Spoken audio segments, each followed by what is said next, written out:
So welcome to from Scantron to Scrubs. Now you guys will have to forgive me as my voice is doing something horrible. However, today we're going to be talking about and getting into education and exploring the differences between test taking when you're in high school and test taking once you've joined into nursing school. I'm your host today. My name is Nurse Eades, and we'll be looking at unique challenges and opportunities that nursing school exam presents, and one of the things we're going to do is more so talk about student feedback. A lot of this, and you'll forgive me as I try to read their responses. However, I talked to a lot of our nursing students, my nursing students, and particularly current and past, and got some feedback from them. So I'll be sharing that with you today. So I'm really thrilled on this. So let's start by discussing the different fundamental differences between high school tests and nursing school exams. In high school, most of the exams that you're used to taking tend to focus on memorization, and then you're expected to just give that information back within the testing format or within the classroom. However, when you get into nursing school, exams go beyond just merely being able to recall. It requires critical thinking, clinical clinical judgment, and it also implores you to have that ability to apply theoretical knowledge to the real life patient scenarios that you're going to have when you get into that clinical experience.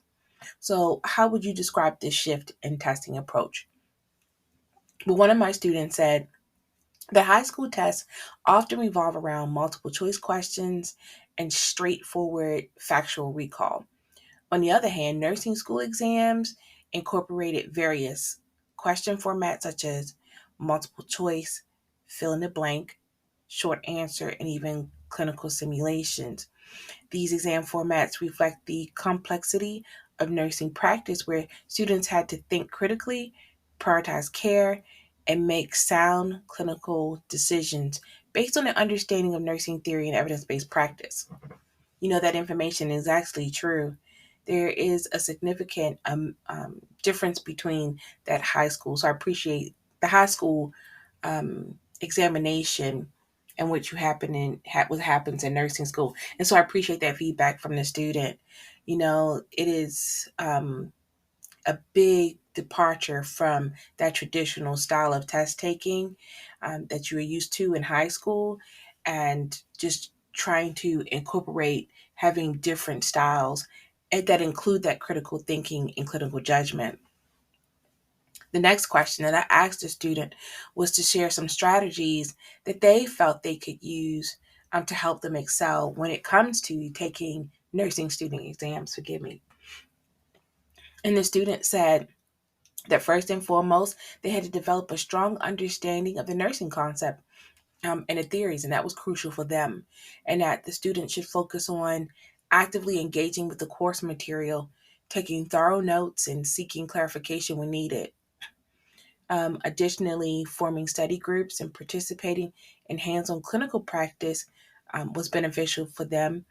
And then practicing in collect style questions and utilizing critical thinking framework, such as the nursing process or the clinical judgment model, really helped the student master clinical reasoning and judgment.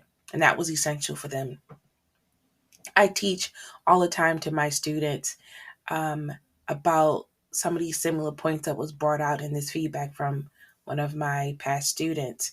And I do agree that when it comes to nursing school, it really is important to engage with the course material. So when you're reading the material, you're not reading material for the knowledge, because most of you don't read the material until after you've gotten the lecture in class or you've worked with it a little bit with your instructor. So when you go back, when you're engaging with the material, when you're rereading it or reading it for the first time, if you're that student, then think about your role and actually living and seeing yourself do that. Imagine yourself performing, or imagine yourself finding a way to connect with that material, to connect it to what you're actually doing in the clinical setting, and then taking really good notes. Now, one of the things that I recently said to a student, and they said that this was beneficial, so you'll have to try it and let me know, but they didn't take notes on the things that they knew. They took more notes on the things they didn't know. They took my advice, which was create a laundry list of all those things that you just not sure of, need to reassure yourself of. Don't spend as much time on the stuff that you do know. And then when that time comes and you're doing your study and overview, when you're reading over, it kind of makes more sense. You're utilizing your time a little bit better because you're focusing on that information that you need to familiarize yourself with. And then seeking clarification. I feel it is important as an instructor to make myself available to students. The hard part and the struggle for me is when I have so many students that are really benefiting from me helping them through their journey. I think this is where that podcast came about, was making myself available to students when time just did not allow me to be available for them in the way that I wanted to. But the biggest thing is always reaching out to your instructors. They are supposed to be and are a source of clarification for you when you need it to help you draw that connection. And then thinking about hands on. Every time you learn something new, or every time you have something that you're not sure of, when you go into that clinical experience with your clinical instructor, either try to make use of the information that you just learned in that clinical setting, or reach out to your clinical instructor and ask them how would they apply that information, or to find a patient that may have something similar and seeing how they benefit from that. You just don't have your clinical experience. You also have your skills. So you can go in and take what you're learning and say, okay, if this was me, today I'm learning in class communication. How do I take communication and use that with my patient? It's awkward to do it when you're in an actual patient's room, but in a skills room, you can make as many mistakes as you want to. I remember going into the skills lab and I said, I'm going to treat the mannequin as my patient.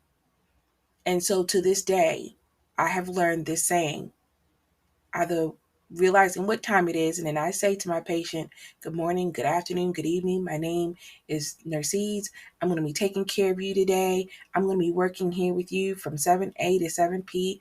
During that time, I'm going to do several assessments, and I'm going to be checking in on you just to see how you're doing. If there's anything that I can do for you while I'm in your room, or anything that you need once I leave, feel free to hit that call bell. And if not myself, someone will be here to assist you. That is my thing that I do. And it became so much easier the more and more I practiced it, so that when I went in the clinical setting, it was just so much easier to do. Okay, so let's move on to the next thing, because that was really a good, fantastic feedback from the student.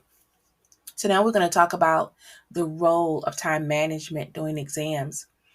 With high school tests, they often have predetermined time limits, while nursing school exams can be lengthy. They can really require that you work on managing your time effectively. And so I asked this of a student, like, how did they do this? And their response is that they felt is that time management was really vital, especially not only for taking the exams within their program, but also for the boards itself. They said that nursing students uh, really should be advised to practice pacing themselves during the exam and allocating time based on how complex that question might be. And then, really, really important, the student said, read the instructions carefully, prioritize. And if there is a particular question that's challenging, flag it if you can, if it's allowed within your program, and then return back to it with a different, fresh perspective. Developing time management skills through practice and utilizing strategies like creating mental frameworks can really help students navigate through lengthy exams without feeling rushed. And I do agree with that. One of the things that we employ in our program is the use of adaptive quizzing questions that look at the knowledge that the student has. When that student is done, it gives them like information on what they didn't know. Now, the thing that we probably need to emphasize more to students is that with adaptive quizzing, it tests what you don't know. So if you do it when you don't have any of the knowledge, then you're constantly answering more and more and more questions, and it doesn't truly reflect what you do and don't know. So one of the things that I have suggested and students have found helpful is when you get that reading material, glance over it, read through it, only highlight the things that don't make sense to you.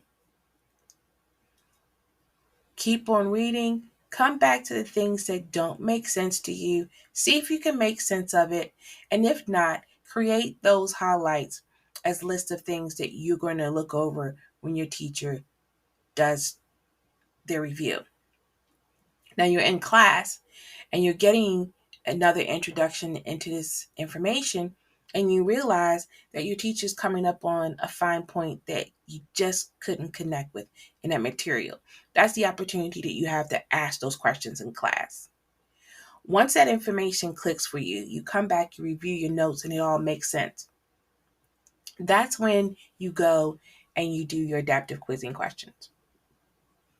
When you do your adaptive quizzing questions, it looks back at little things that you may have missed. And a lot of times there'll be some theory that maybe that you didn't go so deep into, but it gives a better reflection of the things that you need to know.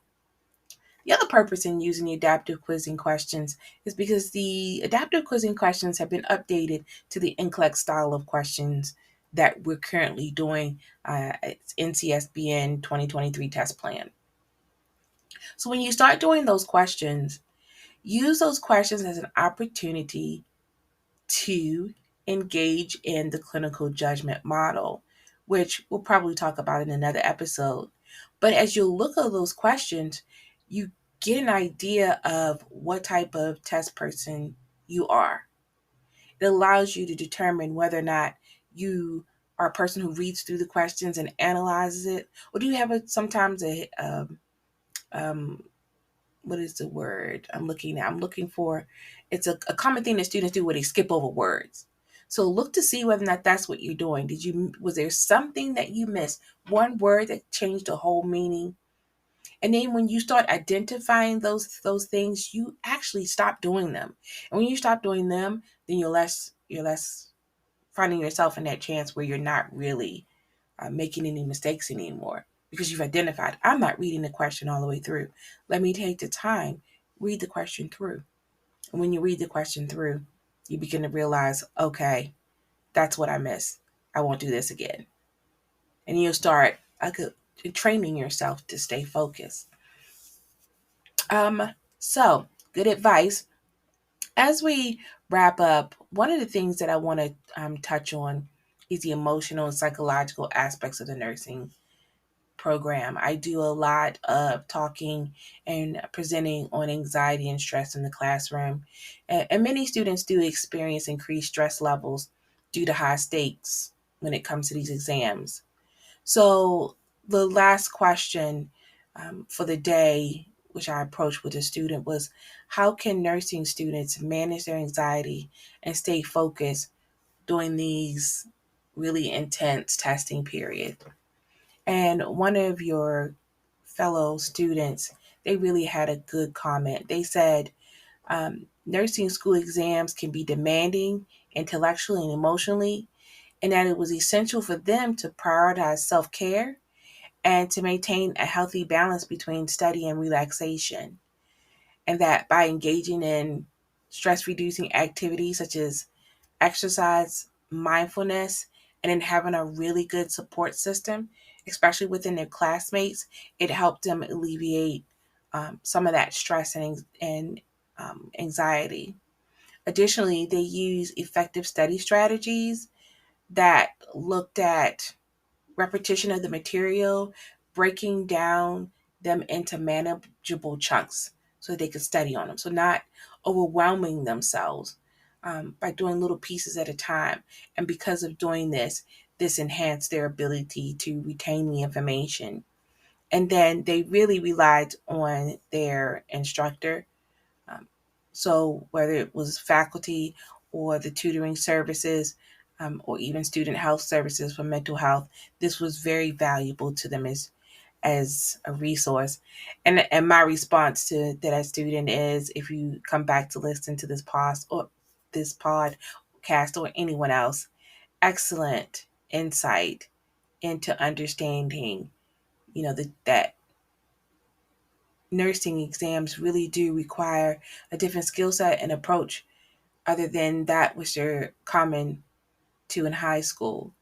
Many students that I have will say, I was a straight A student in high school, and I never want a student to be dismayed when they nursing school, come from high school into nursing school. It is less about knowledge. You guys have the ability to come in and learn the information. What I want you to do is take that next step to the clinical reasoning and clinical judgment. And when you get to that point and start looking at the different types of questions and what they're asking you, that you will do well. So I want to thank all my students who were willing to provide me feedback today and shed some light on some of the topics that some of the students have wanted me to talk on. And so I want to thank you guys for allowing me to be here to have this conversation with you guys. Thank you for listening and tuning into From Scantrons to Scrubs. And I hope this episode provides some valuable insight into the world of nursing exams. And remember to subscribe to my podcast if you want more educational information.